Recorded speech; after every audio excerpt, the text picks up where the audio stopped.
কণ্ঠ, সর্বদা সত্যের পথে। রাজ্যে রেমালের প্রভাবে ক্ষতিগ্রস্ত বেশ কিছু জেলার মানুষ।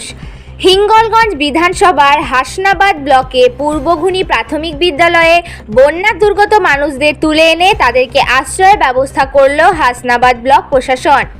এই দুর্যোগে যাতে কোনো সমস্যা না হয় সেদিকে ব্লক প্রশাসন নজর রেখেছেন। নদীর পাড়ে বাসিন্দাদের যাদের কাঁচা বাড়ি তাদেরকে তুলে এনে আশ্রয় দিয়েছে স্কুলে। এমনকি পর্যাপ্ত পরিমাণে ত্রাণের ব্যবস্থাও হয়েছে প্রশাসনের পক্ষ থেকে। ঘর বাড়ি নেই বলে পেপারের চাল উড়ে গেছে বলে তাই ব্রাঞ্চের দিতে আমরা এসেছি। কতটা আতঙ্কে আছেন আপনারা? প্রথম অনেকটা স্থিতি আছে কেন একটা ঘরে বাড়িতে আসি পেপারের চাল।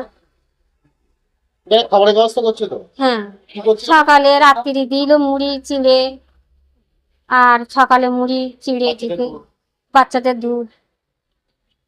আপনার নাম?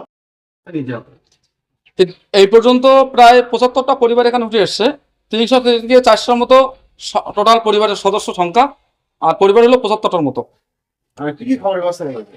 আর গত রাত্রে আমরা শুকনো খাবারের ব্যবস্থা করেছিলাম, মুড়ি চিড়ে আর একটু গুড় ছিল। আর আমরা আজকে দুপুরবেলা খিচুড়ির ব্যবস্থা করেছি, খিচুড়ি রান্না হচ্ছে। আর পঞ্চায়েতের পক্ষ থেকে আমরা সহযোগিতার আশা করছি, নিশ্চয়ই তারা সহযোগিতা করবেন, কিন্তু এমসিসি চালু হওয়ার কারণে তারা যতটা সহযোগিতা করার দরকার ততটা করতে পারছে না।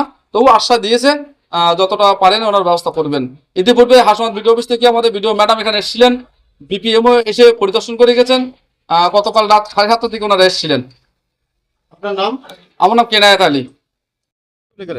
এই ঝড়ের জন্য চলে গেছে। এই নদীর তো জোয়ার উঠছে, এখন তো ভয় হচ্ছে, বাল বাচ্চা নিয়ে থাকবে কিভাবে এখান থেকে। আমরা চলে গেছি এখান থেকে, আমরা নিরাপত্তা চকপাটি চলে গিয়েছি। আমরা কতটা আতঙ্কে আছে?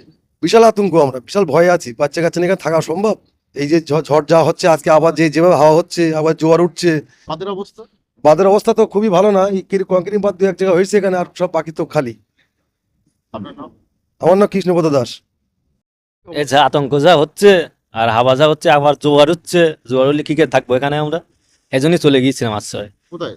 চকপালি গিয়েছিলাম। তারপরে রাত জেগে কি করলে? রাত জেগে সব বসে আছি, কি করব, বাচ্চা কাচ্চা নিয়ে সব, সেই জন্য বসেছিলাম রাত জেগে। বাদ পাড়া দিচ্ছে। হ্যাঁ, পাকপাড়া দিচ্ছিলাম। কতটা আতঙ্কে আছে? ভীষণ আতঙ্ক আছি। এখন আবার জোয়ার উঠছে আর হাওয়া হচ্ছে, এখন কি হবে নিজেই তো বলতে পারছি না। চাইছো এখন? এখন যেটাই ভালো হয় সেটাই যাচ্ছি। না, আতঙ্কটা গ্রাস করছে। হ্যাঁ, আতঙ্ক তো গ্রাস করছে। রাত জাগতে হচ্ছে। হ্যাঁ, রাত তো জাগতে হচ্ছে, ঘুমোতে পারছি না, আতঙ্ক হয়ে আছি সকল সময়।